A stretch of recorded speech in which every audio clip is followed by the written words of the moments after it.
ہم اپنی زندگی میں نا کتنے سخت بول بولتے ہیں، کبھی گالی دے دیتے ہیں، کبھی غصہ کرتے ہیں، کبھی کسی کی توہین کر دیتے ہیں، کبھی کسی کو ذلیل کرتے ہیں۔ ہمارے منہ سے نکلے ہوئے الفاظ پتہ نہیں کتنے لوگوں کے دل آزاری کا سبب بنتے ہیں۔ ہمارے دیکھنے کا انداز، ہمارے بولنے کا انداز اور ہماری نیگیٹیوٹی، تو جیسے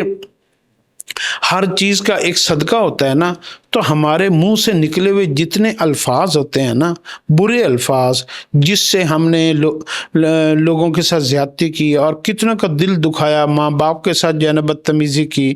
تو اپنے ہر برے عمل کو اگر آپ اس سے بچنا چاہتے ہیں نا کہ اس کا نقصان آپ کو نہ ہو، اور آپ کے منہ سے نکلی ہوئی جتنے بھی برے کلمات ہیں، جھوٹی قسمیں ہیں، غلط باتیں ہیں، جھوٹ ہے اور فریب ہے اور دھوکہ ہے اور دل آزاری ہے، تو اس کی ایک نحوست ہوتی ہے، اور اس کی نحوست اتنی زیادہ ہوتی ہے کہ کئی دفعہ تو یہ بندے کی جان لے لیتے ہیں، کئی دفعہ مال کا نقصان ہوتا ہے، کئی دفعہ بندہ ذلیل ہو جاتا ہے، کئی دفعہ بندہ بے بس اور مجبور اور لاچار ہو جاتا ہے، رسوا ہو جاتا ہے۔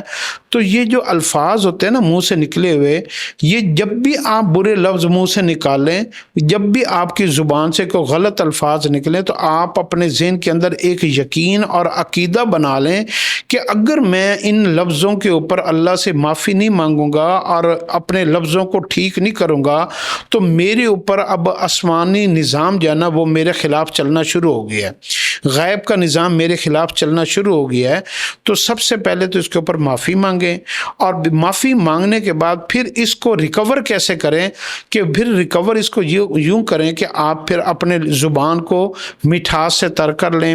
حسن سلوک سے بولنا شروع کر دیں، اچھے لفظوں کا انتخاب شروع کر دیں، اور جو آپ کے جو کسی کی حوصلہ افزائی کرنا شروع کر دیں،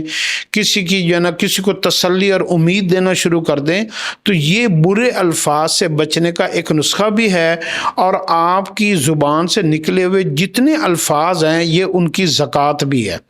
جیسے آپ کے مال کمانے کے اندر آپ لوگ صدقہ خیرات کرتے ہیں نا کہ میرے مال کو نقصان نہ ہو، اور مال کے بدلے میں آپ زکوٰۃ دیتے ہیں کہ میرا مال چوری نہ ہو جائے، ہلاک نہ ہو جائے،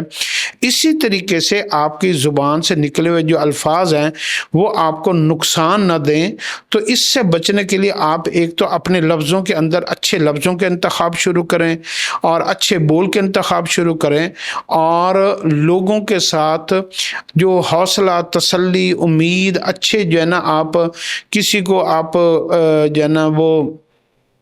ٹوٹے ہوئے کو جو ہے نا اس کو سنبھال لینا، اس طریقے کے اگر آپ اپنی زبان کے اندر لفظ بولنا شروع کریں گے تو آپ کو پتہ لگ جائے گا کہ اس کا کتنا فائدہ ہے، اور اس سے جو ہے نا آپ کی زبان کے، آپ کی زندگی سے نکلے ہوئے جتنے اعمال ہیں اور منہ سے نکلے ہوئے الفاظ ہیں، یہ اس کی زکوٰۃ بھی بن جائے گی۔